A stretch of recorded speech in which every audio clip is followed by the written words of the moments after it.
दोन police station नंदनवन आणि कपिलनगर या पोलीस स्टेशनमधून संचारबंदी आज उठवण्यात आलेली आहे।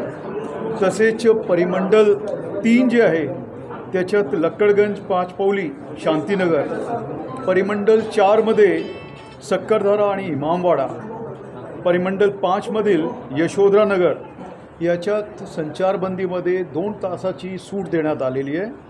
आणि 3 जे पोलीस स्टेशन आहे झोन 3 मध्ये त्याच्यात कोतवाली, तहसील आणि गणेशपेठ हे 3 पोलीस स्टेशनमध्ये जशी होती संचारबंदी ती चालू राहील। या भागातली संचारबंदी उठवण्यासाठी 3 पोलीस स्टेशन कधी रिव्ह्यू केलं जाईल, कधी हटवलं जाईल, तिथल्या पण लोकांना रिव्ह्यू दररोज आमचं चालू राहील। जसे जसे शांतता हे होतील म्हणजे इन्क्रीजेस शांतता बघून आणि लोकांची मूवमेंट आणि कुठलाही प्रकार घडू नये यासाठी सगळी परिस्थिती बघून आपण निर्णय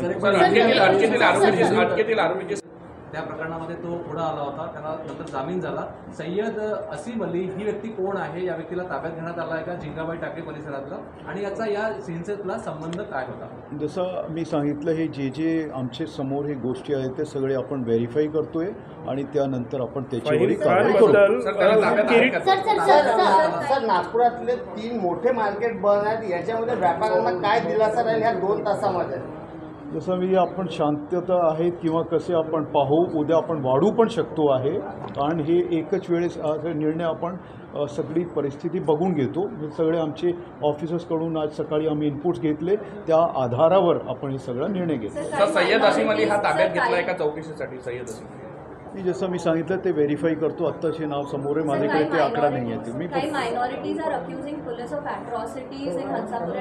C that about this I cannot say this thing has happened. There are videos on record, so if somebody is saying so, they have all the right to say, and we are doing our work.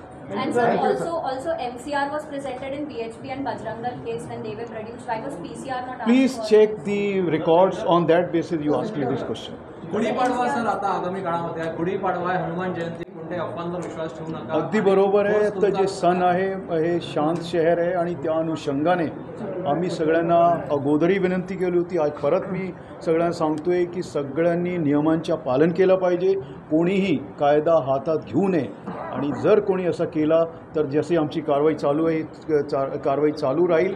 आणि हे जे सण आहे सगळ्यांचे ते व्यवस्थितपणे सगळ्यांनी साजरे केले पाहिजे, ते आपण त्याप्रमाणे करतो आहे। पीएम टूर आहे 30 तारखेला, त्या पार्श्वभूमीवर काही एक्स्ट्रा काळजी घेतली? ते माननीय PM साहेब कुठेही गेले ते फार सेन्सिटिव्ह असतात, ते त्या अनुषंगाने आपण सगळे जे बंदोबस्त असतात, जे रूट असो कुठलाही असो ते आपण त्याप्रमाणे करतो।